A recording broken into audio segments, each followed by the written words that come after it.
Il est 6h30 du matin et le quartier de la Défense, à Paris, est encore une silhouette de verre et d'acier baignée dans la lumière grise de l'aube.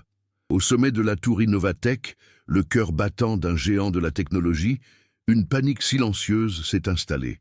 Dans la cellule de crise, une salle vitrée surplombant la ville endormie, l'atmosphère est électrique, lourde d'un désastre imminent, des écrans géants, normalement animés par des flux de données incessants, n'affichant que des messages d'erreur rouges et agressifs, des symboles numériques d'un échec colossal.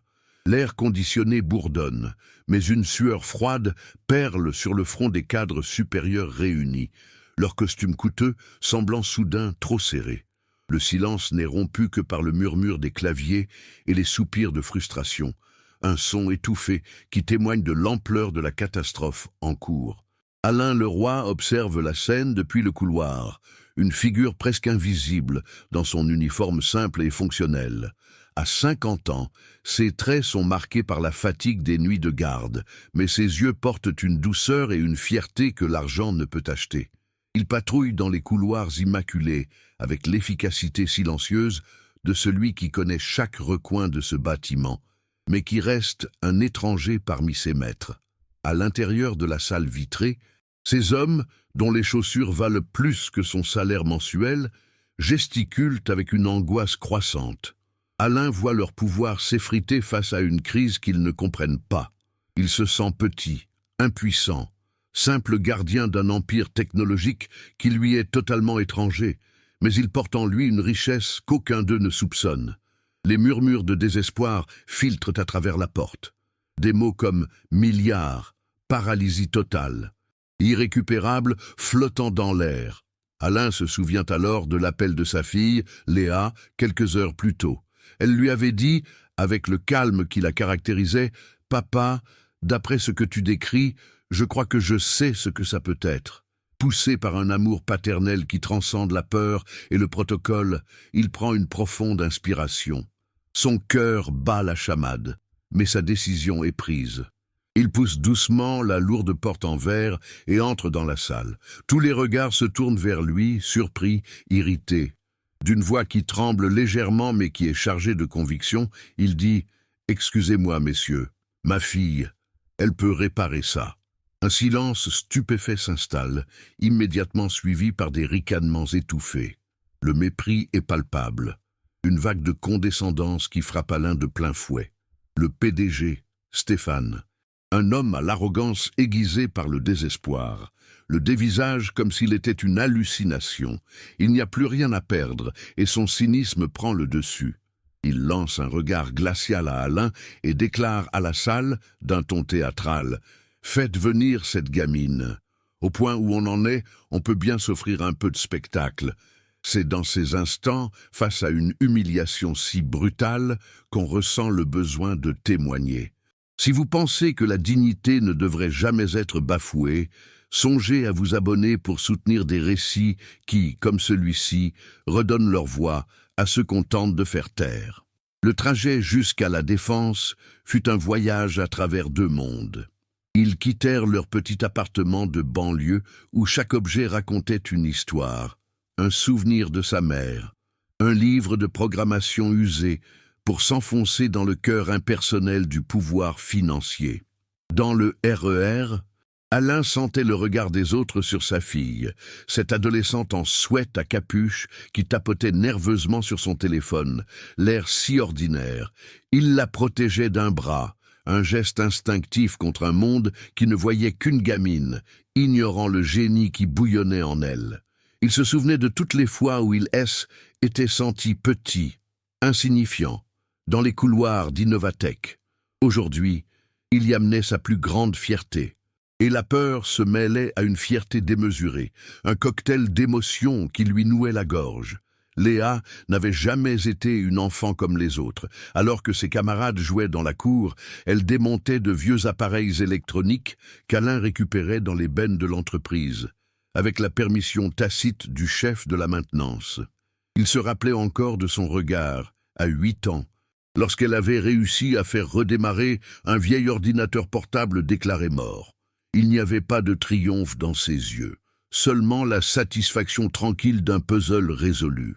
Sa passion-haine n'était pas un caprice, mais une extension d'elle-même. C était sa mère, passionnée de mathématiques, qui lui avait transmis cette curiosité, ce besoin de comprendre comment les choses fonctionnaient. Après sa mort, le code était devenu le refuge de Léa, un langage silencieux, où elle pouvait construire des mondes, mettre de l'ordre dans le chaos de son chagrin. Alain avait nourri ce talent avec les moyens du bord. Il lui achetait des livres d'occasion sur la cybersécurité, payait une connexion Internet plus rapide en sacrifiant ses rares sorties. Il ne comprenait pas toujours ce qu'elle faisait, ces lignes de code qui défilaient sur son écran, mais il comprenait la lueur dans ses yeux. Était la même lueur qu'avait sa femme lorsqu'elle résolvait une équation complexe. Il voyait en Léa la continuation d'un amour, une promesse faite à celle qui était partie trop tôt. Il lui avait juré qu'il ferait tout pour que leur fille puisse épanouir, qu'elle ne soit jamais limitée par leurs origines modestes. Chaque heure supplémentaire, chaque nuit de garde était un investissement silencieux dans son avenir, une brique ajoutée à la forteresse de ses rêves. En traversant le hall monumental d'Innovatech, Léa sentit le poids de ce monde qui n'était pas le sien. Le marbre froid sous ses baskets, le silence feutré, les regards obliques des rares employés matinaux qui la dévisageaient, elle et son père en uniforme. Elle n'était rien ici, que la fille de l'agent de sécurité, une anomalie dans ce temple du succès. Une vague de doute la submergea. Et si elle était trompée? Si son intuition née était qu'une prétention d'adolescente? La peur de l'échec était paralysante, mais plus encore, la peur de décevoir son père. Il avait mis sa crédibilité, son emploi peut-être, en jeu pour elle.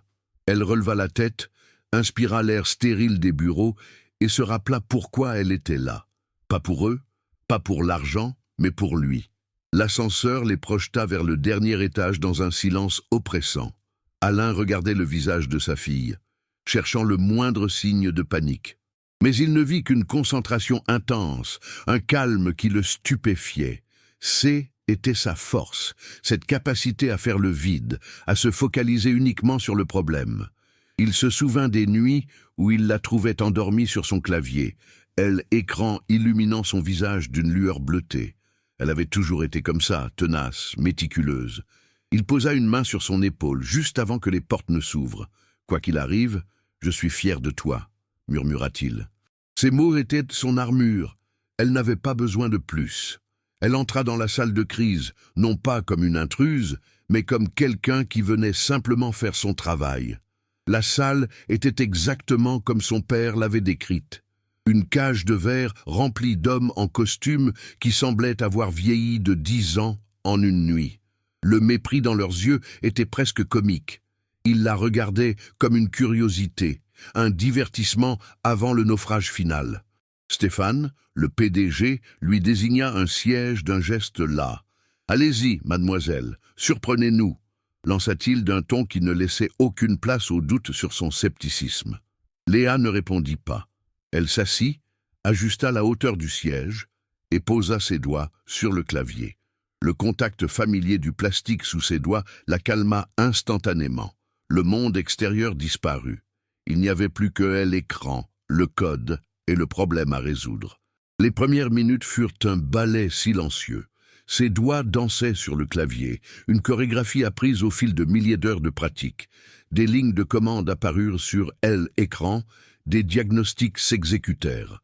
Les murmures dans la salle cessèrent peu à peu, remplacés par une attention stupéfaite. Ces hommes, habitués à des présentations PowerPoint et à des graphiques colorés, observaient un langage qu'ils ne comprenaient pas, mais dont ils percevaient la puissance et l'élégance.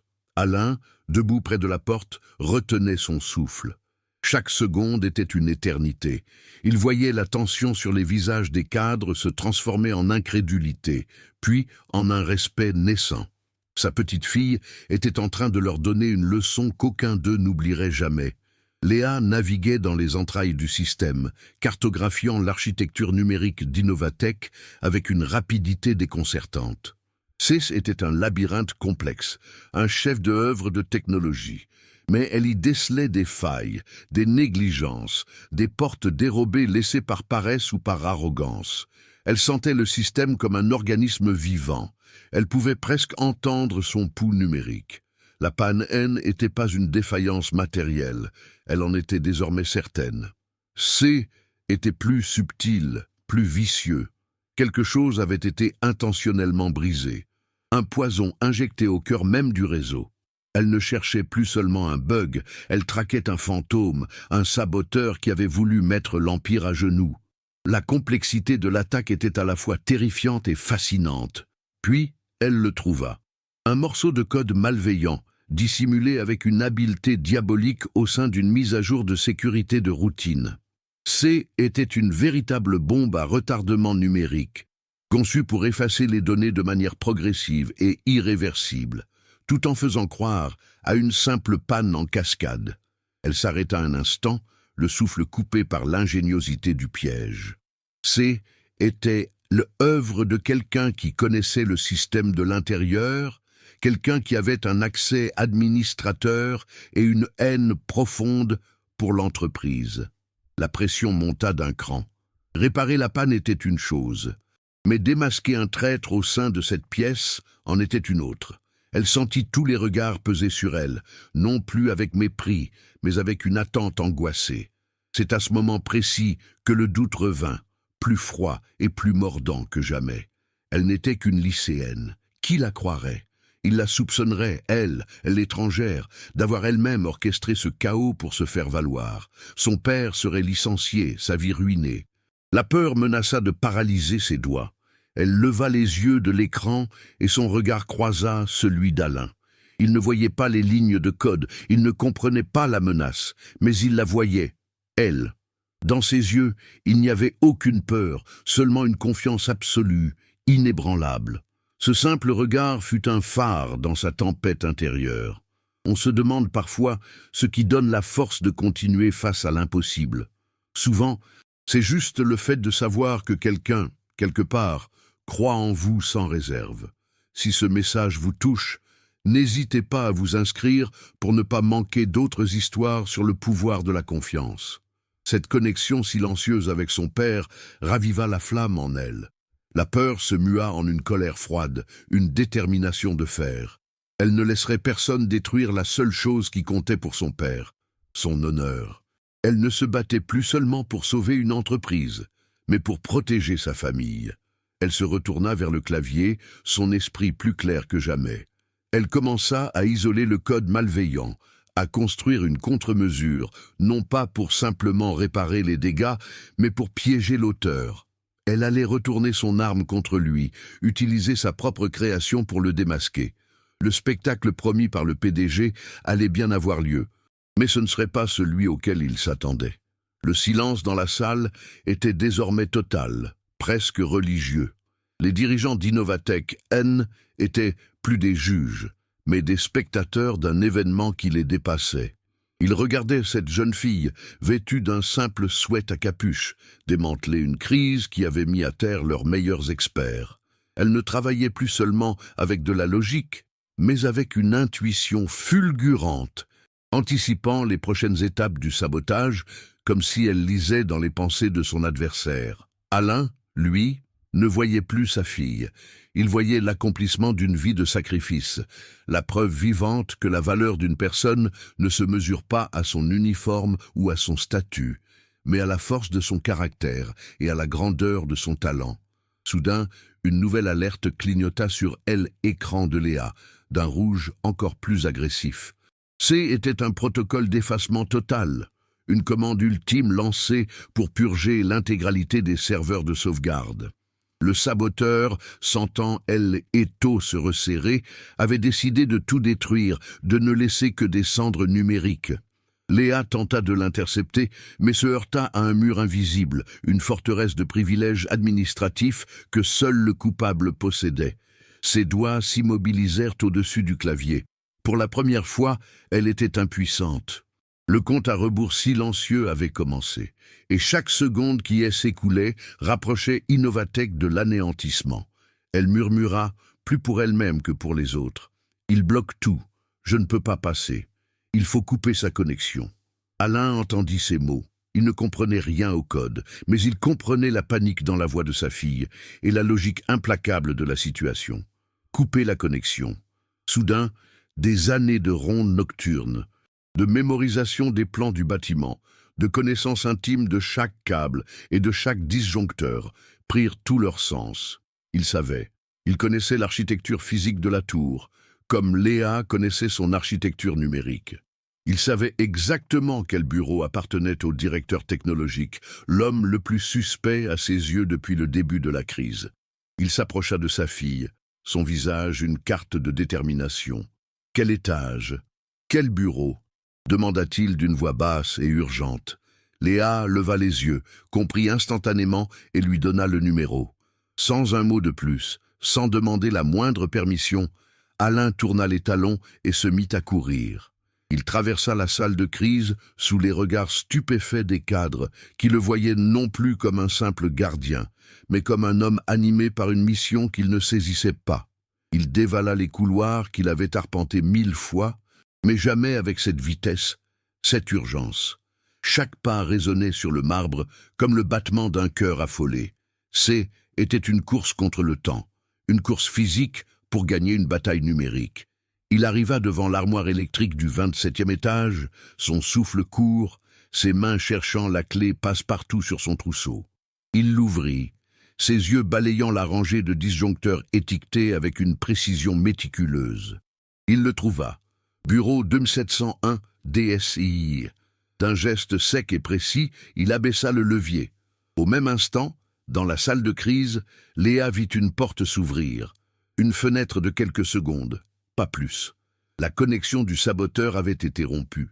Ce fut suffisant. Ses doigts reprirent leur danse effrénée, une tempête de commandes et de contre-mesures. Elle ne se contenta pas de bloquer le protocole d'effacement. Elle reprit le contrôle total du système, isola l'accès du traître et, dans un coup de génie final, lança un script qui récupéra les journaux d'activité du pirate avant de les afficher en lettres capitales sur tous les moniteurs de la salle et de l'entreprise entière.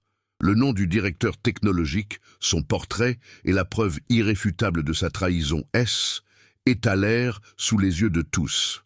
Un verdict numérique sans appel. Le silence qui suivit fut assourdissant. La crise était terminée. Le coupable était démasqué. Les cadres restaient figés, leur visage passant de la panique à l'incrédulité, puis à une admiration sans bornes. Alain revint dans la salle, à bout de souffle, son uniforme simple collé à sa peau. Son regard chercha immédiatement celui de sa fille.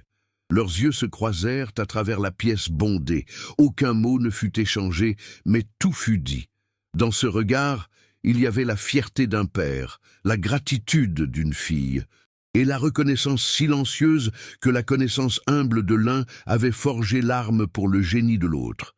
La justice, ce matin-là, n'avait pas été rendue par des hommes en costume, mais par l'amour indéfectible unissant un père et sa fille. Stéphane, le PDG, se tenait au centre de la salle, non plus comme un capitaine au bord du naufrage, mais comme un homme qui venait de voir ses certitudes s'effondrer. Le directeur technologique avait été escorté par la sécurité, son visage un masque de haine et de défaite. La normalité reprenait lentement ses droits, les écrans affichant de nouveau des données rassurantes, mais quelque chose avait changé de manière irréversible. Stéphane s'approcha d'Alain et de Léa, qui se tenaient un peu à l'écart, comme s'ils n'osaient pas encore croire à leur propre victoire. Devant tous ces cadres, d'une voix claire et sans la moindre trace de son arrogance passée, il prononça des excuses.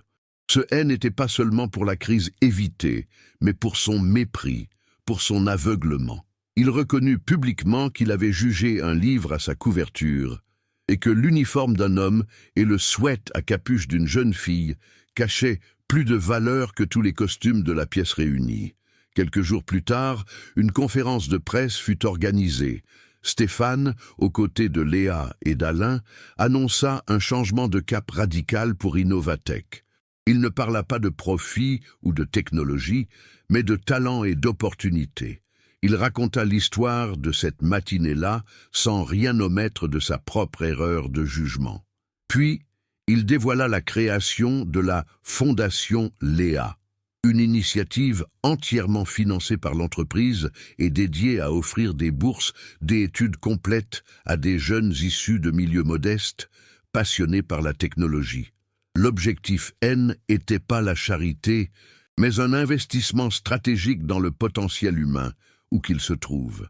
Innovatech ne chercherait plus ses génies uniquement dans les grandes écoles, mais aussi dans les lycées de banlieue, dans les chambres d'adolescents, où, loin des projecteurs, se construisait l'avenir.